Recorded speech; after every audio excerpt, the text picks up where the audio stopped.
PSG Fan TV, bonsoir à tous, bonsoir. Bonsoir. Alors on commence par une première période assez timide, on termine plutôt bien cette première période en marquant ce premier but, mais on voit en seconde mi-temps, on commence à douter à nouveau, on voit qu'on est assez fébrile sur certaines phases de jeu. Qu'en penses-tu de ce PSG suite à notre élimination il y a 10 jours? Alors je pense que déjà les joueurs ont été très surpris en fait du manque d'ambiance au Parc des Princes, notamment durant les 20 premières minutes. Je pense que c'était tout à fait normal que le public en fait, surtout les ultras, montrent leur mécontentement suite au match de Manchester. Il fallait marquer le coup. Ça a été 15 minutes, je pensais que ça allait être 30 minutes, mais finalement l'ambiance a été bonne après en fait. C'est justement au moment où il y a eu le but de Di Maria qui a été refusé à cause de la VAR. Voilà, c'est ça, c'est tombé à peu près au même moment, mais disons que les joueurs en fait ils se sont sentis pas encouragés je dirais en début de match, et puis voilà, au bout de 15 minutes les choses ont changé et on a senti que les joueurs étaient plus à l'aise. Ouais.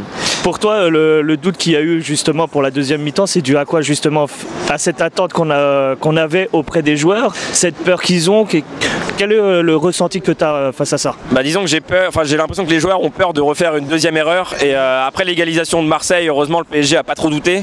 C'est ce que j'ai eu un peu peur justement, que le PSG tombe dans ses travers et que Marseille prenne le dessus mentalement, mais heureusement on a eu un Di Maria en feu ce soir. Je dirais que c'est le meilleur joueur du PSG sur cette deuxième partie de saison, et voilà, donc Di Maria a vraiment pour moi fait un très très gros match, et c'est lui qui entre guillemets permet au PSG ce soir de faire la différence face à Marseille, qui a fait une grosse première mi-temps mais qui a ensuite pêché notamment physiquement en deuxième mi-temps. Ça arrive souvent avec le PSG puisque c'est une équipe qui a pas mal la possession, donc les adversaires deviennent fatigués en deuxième période.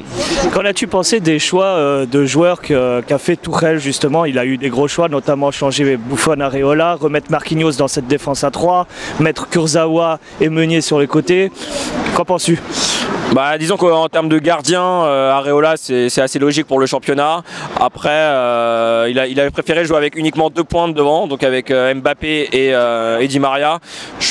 Je pense qu'il a préféré laisser Choupo-Moting sur le banc parce que certains supporters n'auraient pas apprécié, je pense, de voir Choupo-Moting titulaire contre Marseille, sachant qu'il n'a jamais été titulaire dans des gros matchs. Donc voilà, pour moi les choix de Tuchel ce soir ont été bons. D'accord. Justement, Kerrer est rentré en jeu suite à cette blessure. Alors c'est pas la blessure, pardon, mais c'est l'échange avec Meunier, si je suis pas mauvais. Qu'en as-tu pensé en fait de sa prestation qui a été tellement critiquée face à Manchester? Kerrer, quand il est rentré, j'ai remarqué quelques sifflets. Bon, il a fait une grosse erreur face à Manchester, mais il faut savoir quand même pardonner les joueurs. Mais il a fait une rentrée plutôt intéressante globalement. Ouais. As-tu un dernier mot pour la suite de la saison? Qu'espères-tu de notre PSG? Alors en fait, j'espère que le PSG au prochain mercato va prendre des joueurs en fait qui ont un gros mental, des joueurs plus physiques. J'ai l'impression que le PSG depuis plusieurs années on recrute uniquement des joueurs sur leur côté glamour. Paredes c'était encore un peu la même chose, et c'est bien de recruter des joueurs glamour pour que les supporters viennent au parc, etc.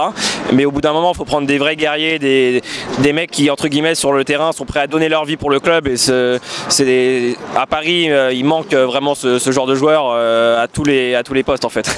J'espère que le message sera transmis et écouté par nos dirigeants. Thomas Tuchel, si tu m'écoutes ce soir, tu sais ce qu'il faut faire pour le prochain mercato. Juste un dernier mot, j'aimerais juste passer une petite dédicace pour mes collègues Kevin en fait et Yann, qui sont donc mes collègues, qui sont des grands fans du PSG, qui n'étaient pas au parc ce soir, mais qui sont des gros fans aussi maintenant de PSG Fan TV, et qui regardent attentivement mes interviews à chaque match de Paris. Donc merci à vous en tout cas, c'est super. On les embrasse. Merci à toi Raphaël. Merci beaucoup.